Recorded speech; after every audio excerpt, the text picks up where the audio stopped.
Aqui só cabe uma maneira de eu sair, é renunciar, e eu não vou renunciar. Então aqueles que acham que pode contar com a minha renúncia, esqueçam, eu não vou renunciar. Não renuncio a nada, nem ao mandato, nem à presidência. Em primeiro lugar, como vocês viram, eu não renunciei. E eu pensando que a coisa mais legal que podia acontecer no Brasil esse ano era ver a Glória Maria fumando aquele cachimbão de maconha em pleno Globo Repórter. Chapadona. Uau!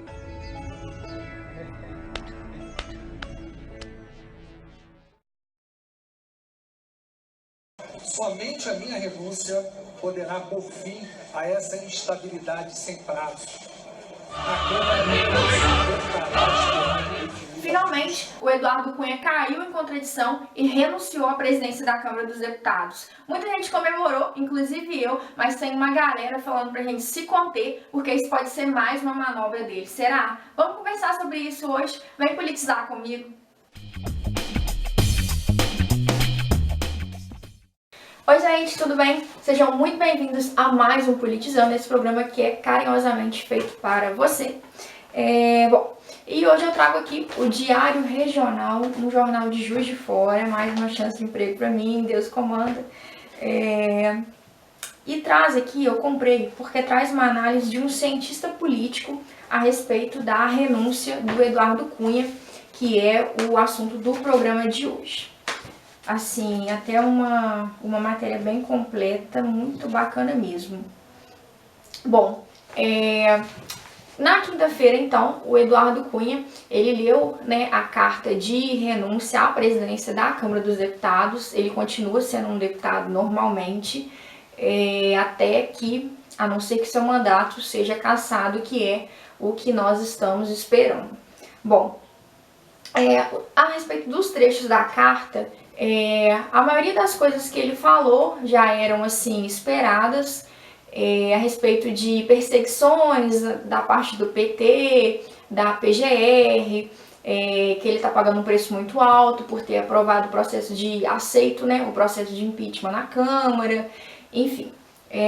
Teve um momento só da carta que me chamou muita atenção, que ele diz assim: quero agradecer especialmente à minha família, de quem os meus algozes não tiveram o mínimo respeito, atacando de forma covarde, especialmente a minha mulher e a minha filha mais velha. Usam a minha família de forma cruel e desumana, visando me atingir. Bom, ele até chorou nesse momento. O Globo trouxe a análise de vários psicanalistas e conhecidíssimos, se era verídico ou não, enfim. Mas se o que ele diz aqui, independente de choro ou não, é realmente verídico, eu acho que a gente não pode ter dois pesos e duas medidas, né? Se nós queremos que a justiça aconteça e que ele pague pelos crimes que tudo indica que cometeu, nós devemos também assegurar, né? Os direitos dele devem ser assegurados, né? Como cidadão, como ser humano, eu acho que ele tem que ter os seus direitos e deveres preservados, e eu fiquei um pouco chateada quando, fico chateada sempre quando as questões elas extrapolam o limite de humanidade, independentemente de quem seja.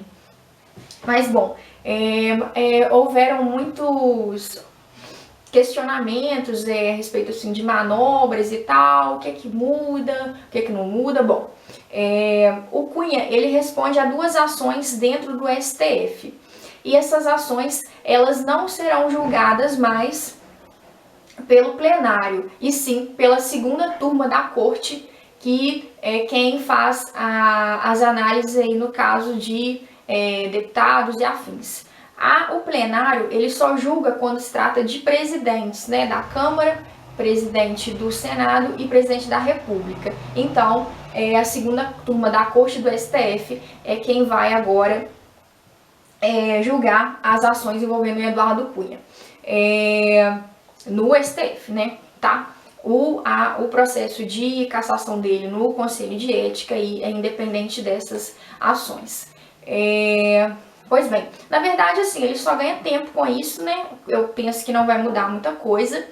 E o que muda é que se isso funcionar, se ele conseguir manter o seu mandato como deputado, ele impede que o processo ele vá para as mãos do juiz Sérgio Moro, em Curitiba, que é o que os corruptos têm temido muito ultimamente, né? Então, a partir do momento em que o Cunha ele continua, ele mantém o seu mandato de deputado, ele tem foro privilegiado, e o foro privilegiado garante que as investigações fiquem nas mãos do Supremo e não do juízo de Curitiba, tá? Enfim, muito boa a análise e bem completa, me ajudou bastante a entender essa situação. Vamos lá. Enquanto isso, na CCJ, que é a Comissão de Constituição e Justiça, o Cunha, os aliados do Cunha já haviam entrado com um recurso questionando algumas irregularidades na votação do Conselho de Ética. Esse recurso, ele foi, algumas supostas irregularidades, né? Esse recurso, ele foi aceito pelo relator da CCJ, que é o Ronaldo Fonseca, e Fonseca ele defendeu que haja uma nova votação no Conselho. No entanto, o presidente da CCJ ainda precisa, né, dar o seu parecer e que deve acontecer só em agosto, porque a prioridade agora é que hajam novas eleições na Câmara dos Deputados para a presidência, a sua presidência. Na CCJ também, o Cunha ele pediu nessa semana que o processo volte ao Conselho, o seu processo de cassação volte ao Conselho de Ética, uma vez que ele foi julgado como presidente da Câmara dos Deputados e agora ele é só um deputado. Mas o Marcos Rogério, que é o relator do processo no Conselho de Ética, e o José Carlos, que é o presidente do processo no Conselho de Ética, já se manifestaram à imprensa, assistiram algumas entrevistas e falaram que da parte deles foi tudo correto, foi tudo como teria que ser e que não há possibilidade de haver uma nova eleição, uma nova votação, perdão. Mas falando em eleição, uma das grandes jogadas do Cunha seria então também eleger um aliado para a presidência da Câmara, né?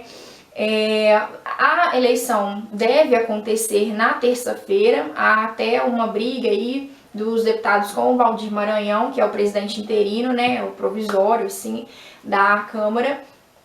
Ele queria que fosse na quinta e tal, e assim, os deputados já estão quietos, já afoitos pro Valdir Maranhão sair, porque eles não têm uma relação boa.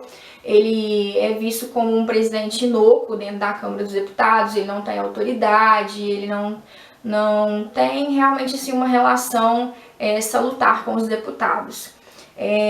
O nome mais cotado, um dos nomes mais cotados aí é o Rogério Rosso, tá? Para assumir esse mandato, que seria um mandato tampão, e por isso alguns outros nomes já se pronunciaram e disseram que não tem interesse, porque o mandato para presidente da Câmara dos Deputados dura 2 anos, e o do Cunha, no caso, se encerra dia 1º de fevereiro de 2017. Então, quem entrar vai assumir até dia 1º de fevereiro e não tem direito a se reeleger. E muitos nomes estão preferindo, então, aguardar e se candidatar a uma eleição na qual possam assumir o cargo, então, nos 2 anos correntes. Enfim. Eu queria terminar hoje com uma coluna do Multijornal. Reinaldo Azevedo. Achei. Pô, Vanessa, mas você é de direita, de esquerda? Confundindo tudo. E você lê Reinaldo Azevedo, tipo, não tem o menor problema com isso. Pra quem não sabe, o Reinaldo Azevedo é um dos, ou se não o maior odiador do PT. E ele escreve na Veja, ele fala na Rádio Jovem Pan.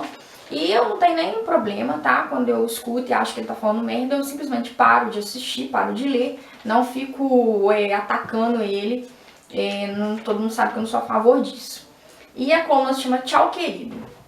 Algumas coisas que ele fala eu não sou de acordo não, mas ele termina com uma ponderação muito interessante. E que se note, Cunha é sim um dos políticos mais talentosos do país, de uma inteligência rara. Uma pena que tanto talento não tenha se encontrado a tempo com o caráter.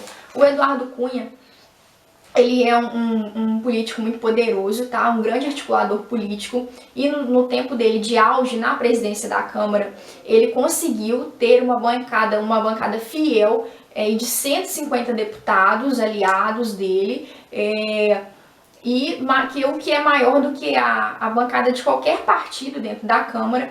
Então, assim, ele era um nome forte, né? Ele tem postura, ele tem conhecimento das normas da casa, mas infelizmente é um nome que continua até com um número considerável de aliados, apesar da conjuntura em que se encontra. Mas infelizmente ele poderia aí ter uma carreira política brilhante, mas pelo que tudo indica, escorregou e vai pagar um preço alto por isso. Vamos então acompanhar aí quem que vai ser o novo presidente da Câmara dos Deputados, como é que vai ficar essa história, e também quero fazer um programa, assim, não sei se vai ser possível na semana que vem, falando sobre a Olimpíada, tá bom?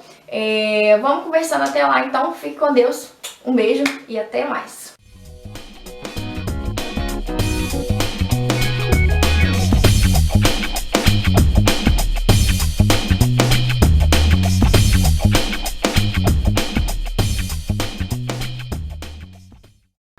Tchau, querido.